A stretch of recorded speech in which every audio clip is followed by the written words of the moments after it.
Hi, welcome back to the Family Collective. I'm Diane and this is Neal.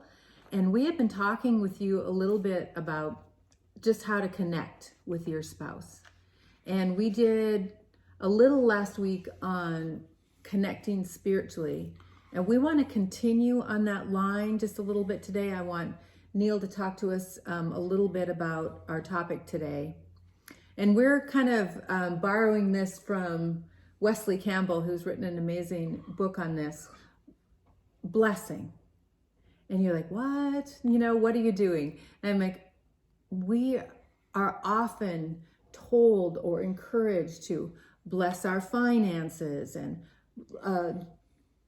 Joan Hunter was with us last week, and she's talking about blessing our bodies, healing. But what about our spirits?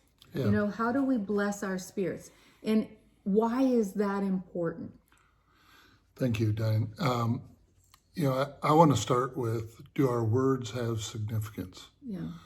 We live in a culture where people say things that sometimes I'm not sure we even believe what we say. Right. Proverbs 18:21 says, "Death and life are in the power of the tongue, and those who love it will eat its fruit." I also want to share Luke 6:45.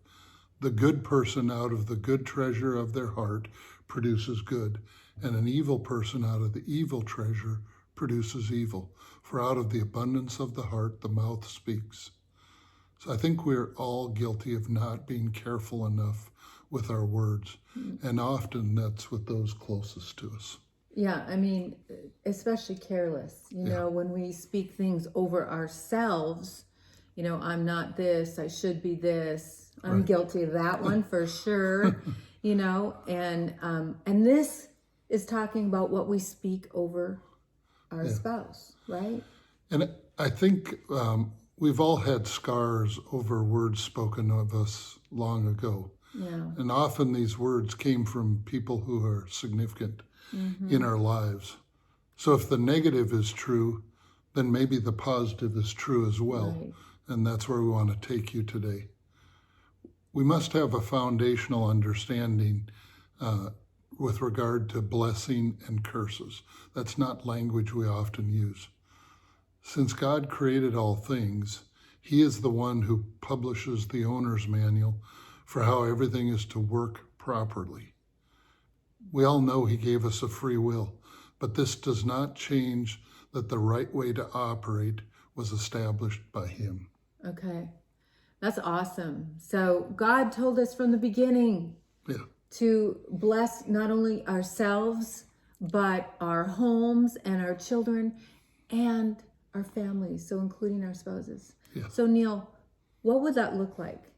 What would that look like for you to bless me? And, one of the challenges that we talked about last week is when you do this. So before we get into that, when do you bless your spouse? How about, At the start of each day. at the start, before you get out of bed in the morning, or while you're brushing your teeth, or, as you get in your car, but I don't know how you do that while you're brushing your teeth, but but we're saying, there are a few minutes to just to speak life over your spouse. So tell us what that would look like. Yeah, I think for each of us, if we think about it, there's probably something that's unique to each of you that we can apply in speaking blessing over our spouse and over our children. I think the Jewish tradition has a lot to teach us here. And the reality is, by releasing words that have power over our spouse, we can do that by saying we call forth today the promises of God. Wow. We call forth today that your soul prospers, your mind, your will, and emotion, that they're called forth, that we walk in the pattern and the design that God had for us when He created marriage. So I think often we forget that there's a destiny that God put on top of marriage. And if He had something in mind, how do we participate with God in speaking that destiny over our spouse? So we want to look for a couple things that are very significant or special to our spouse, and we want to call forth those in their life. And we want to bless their spirit. We want to bless their spirit to be prominent. You know, it's easy for our emotions to be prominent. Yeah. We want to bless their spirit to be prominent.